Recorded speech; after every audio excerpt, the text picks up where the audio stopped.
ভাইরে, এই দুইটা মানুষের মুচকি হাসি খুব পরিচিত লাগছে না? ক্রিকেট ইতিহাসে সবচেয়ে ভদ্র খেলোয়াড়ের তালিকা করলে সবার উপরে যার নাম থাকবে সে হলো কেইন উইলিয়ামসন। বারবার দলকে ফাইনালে নিয়ে গিয়ে হেরে যাবার পরও এই মানুষটার মুখে মুচকি হাসি লেগে থাকত। তেমনি ফুটবলেও যদি সবচেয়ে ভদ্র খেলোয়াড়ের তালিকা করা হয় তাহলে সবার উপরে নাম থাকবে লুকা মদ্রিচের। আজ পর্তুগালের সাথে হেরে বিদায় নেবার পরও এই মানুষটার মুখে মুচকি হাসি লেগেছিল।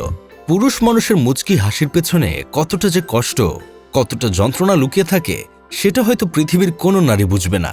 ক্রোয়েশিয়ার কিংবদন্তি মিডফিল্ডার লুকা মদ্রিচ আন্তর্জাতিক ফুটবলকে বিদায় জানিয়েছেন। 2026 ফিফা বিশ্বকাপের শেষ 16তে পর্তুগালের কাছে 2-1 গোলে হেরে টুর্নামেন্ট থেকে ছিটকে যায় ক্রোয়েশিয়া। আর সেই ম্যাচটি জাতীয় দলের জার্সিতে 40 বছর বয়সী তারকার শেষ আন্তর্জাতিক ম্যাচ হয়ে থাকত। ফিরিবার পথ নাহি, দূর হতে যদি দেখো চাহি, পারিবে না চিনিতে আমায়, হে বন্ধু বিদায়। কবিগুরুর এই অমোঘ সুরটা আজ যেন বুকের ভেতরটা দুমড়ে মুচড়ে দিয়ে বেজে উঠছে লুকা মদ্রিচের জন্য। একটা সময় ছিল যখন রাত জেগে ফুটবল দেখার সবচেয়ে বড় কারণ ছিল কিছু মানুষ। তারা শুধু খেলোয়াড় ছিলেন না, ছিলেন আমাদের শৈশব কৈশোরের সুপারহিরো। তাদের পায়ে বল মানেই ছিল জাদু, তাদের প্রতিটি পাসে ছিল বিস্ময়, প্রতিটি ম্যাচে ছিল নতুন কোনো গল্প। সময় নিষ্ঠুর নিয়মে সে মুখগুলো একে একে ফুটবলকে বিদায় জানাচ্ছে। মনে হয় আমাদের শৈশবটাও যেন তাদের সঙ্গে ধীরে ধীরে মাঠ ছেড়ে চলে যাচ্ছে। আজ সেই তালিকায় যুক্ত হল আরেকটি নাম, লুকা মদ্রিচ। রোনালদোর মতো সবচেয়ে শক্তিশালী শরীর ছিল না তার, এমবাপ্পের মতো গতি দিয়ে প্রতিপক্ষকে উড়িয়ে দেওয়ার ক্ষমতা ছিল না, কিন্তু তার ছিল এমন এক মস্তিষ্ক যা অন্যরা ভাবার আগেই খেলার পরের দৃশ্যটি দেখে ফেলত। বল তার পায়ে এলে মনে হতো সময় যেন কয়েক সেকেন্ডের জন্য থেমে গেছে।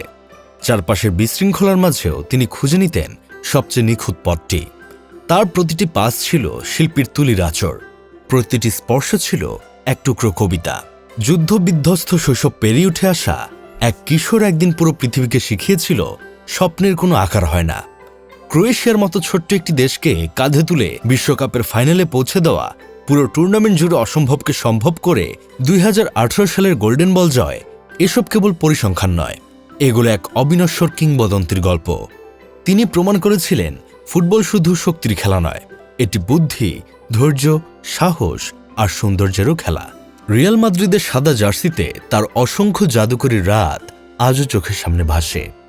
মাঝ মাঠের নিয়ন্ত্রণ, অবিশ্বাস্য আউটসাইড পাস, চাপের মুহূর্তে অদ্ভুত শান্ত থাকা মদ্রিচ যেন খেলতেন না, ফুটবলকে পরিচালনা করতেন। মনে হতো বলটাও বুঝি তার কথাই সবচেয়ে বেশি শুনতে ভালোবাসে। আজ তিনি বিদায় নিচ্ছেন।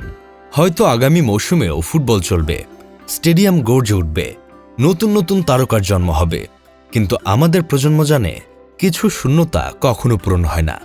কারণ কিছু মানুষ শুধু খেলোয়াড় নন, তারা একটা সময়ের প্রতীক।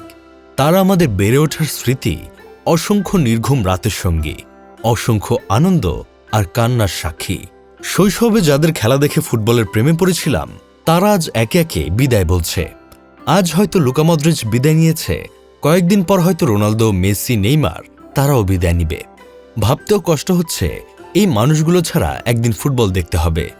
যাই হোক, শেষমেশ আমি গোলাম হোসেন একটা কাজের কথা কই।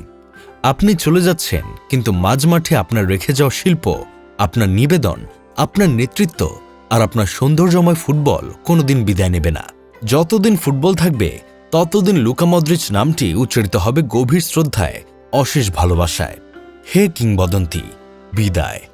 আপনার বিদায়ে শুধু একজন ফুটবলারের অধ্যায় শেষ হল না, আমাদের শৈশবের একটি সুন্দর অধ্যায়ও আজ নিঃশব্দে শেষ হয়ে গেল।